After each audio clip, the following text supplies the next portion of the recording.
This is Lonnee Rey with the illustrious Teresa Quinlan. Happy to have you. Thank you so much. I'm happy to be here. Thank you. We are going right to the chase with the straight 8. This is a no BS conversation, hitting right hard with imposter syndrome.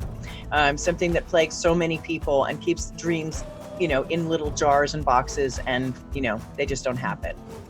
One of the things that Teresa and I were just talking about is how this impacts how a coach can actually show up in the world if they haven't experienced this in the world. Take it away, dear. You have. Yeah, I think something that's really interesting is even in the last 30 seconds, the expansion of that idea. So we started talking about it and I said, I've never really experienced imposter syndrome myself, but does that mean that I can't coach other people to exploring where theirs comes from and how to break through it? But then in essence, imposter syndrome can be something that is choking you deeply, like you were in the grasp of it. And it can also be something that you're sort of like, what's that little feeling I have that I might not quite be able to do this? So it's got this extremes in its expression.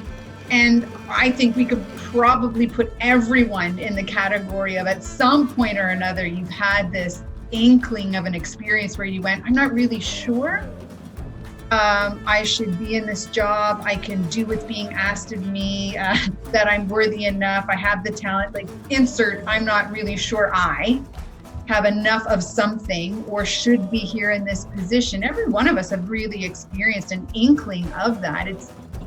So because of that, it's possible to help someone else identify and work through their imposter syndrome. Even though we haven't directly gone through what they're going through, that sense of, I don't quite have all those answers and therefore I shouldn't open my mouth. Right.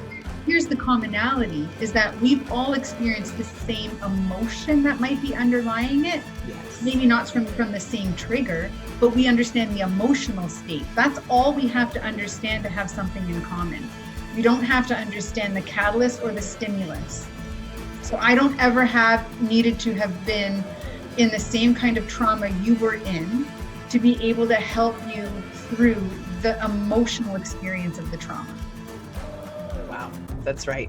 So every coach that's out there listening, really, really take note of what Teresa just said, because you do have value. You do know what it's like to be insecure in your knowledge, for instance. You do know.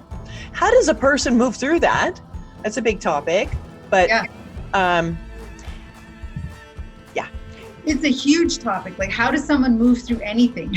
Right. That's a combination of really, you need some hard skills to get through life, as you know, right? And when you don't have those hard skills, you will trip and fall multiple times over and kind of really feel like you're behind the 8 ball of life all the time. And so, for whether you are a kid, a teenager, in your early 20s or in your 80s, everyone can learn the skills of emotional intelligence that help them to pick up their feet and be much more deliberate in life.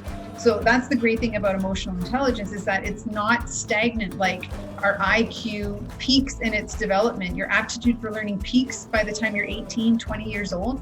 Your personality is ingrained by the time you're 5. So these types of things don't change. The one we can improve upon is our emotional intelligence.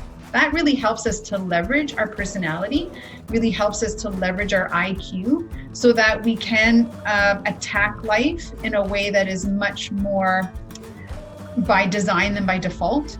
And I think one of the things that's probably critical for a lot of people is, are they willing to look?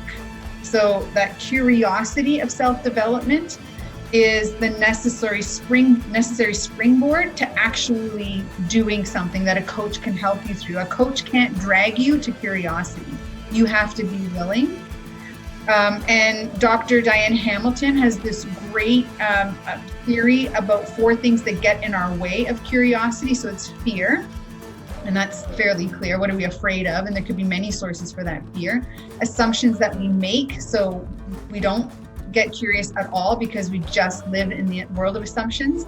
technology can be a barrier for us as well in being curious, because it can be a little overwhelming. And our environment, so our environment, what surrounds us, who surrounds us, can also get in the way of our nature of curiosity.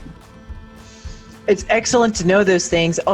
Basically, the bottom line is, guys, that it's through awareness, accepting what it is, and then taking action. And what that action really, I think, really should boil down to for change is getting some insights from the outside, from someone else's perspective that you value. That's an expert resource, perhaps, that you consider an expert, as opposed to asking your mother, brother, sister, the ones that are super close, because it's the third party perspective that's going to make all the difference in the world.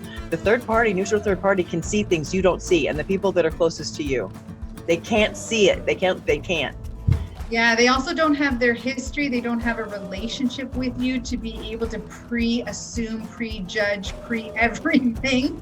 So when I know you really well, I'm less curious as well. So as a coach, it may seem weird to know that it's good to maintain some distance. Because when I know you too well, then my biases about who you are get in my way of asking questions that drive you towards deeper curiosity, that drive you towards even saying, what if? Let's explore something that maybe we haven't even thought about before. What if? And then finish that sentence. As a coach, you can get in your own way by getting too close to your clients as well. And that doesn't, and I don't mean, I need to be clear on that. I don't mean that there isn't connection, there isn't trust, there isn't compassion. All of that definitely lives within a coach-client relationship. What I mean is, I don't need to know all of the nuances of your life to help you through what you're stuck. I don't have to know, you don't have to describe the story to me. You pretty much just have to pick up as, where do you want to go? I don't have to know the history to know how to get you to the future. Keep that in mind, guys. If you have any kind of hesitation about what you have to offer, I'll bet you have more than you thought you did. And find insights from the outside, from someone who can say what Teresa just said, which is, I see who you are right now, and that we can work with, that we can encourage, that we can expand, that we can grow. So maybe your idea that who am I to say anything? You're probably really freaking available, or not available, but it's qualified to do it. So please, by all means, do.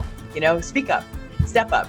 Grab the global microphone, share what you have to share, because only you have lived your story. Only you can be the expert at your story. Only you can tell it like you can tell it. Only you have that ability. There's no imposter in the room, guys. Just saying. None. That's our straight 8 for the day. Thank you for joining us. I love you, Teresa. Love you back.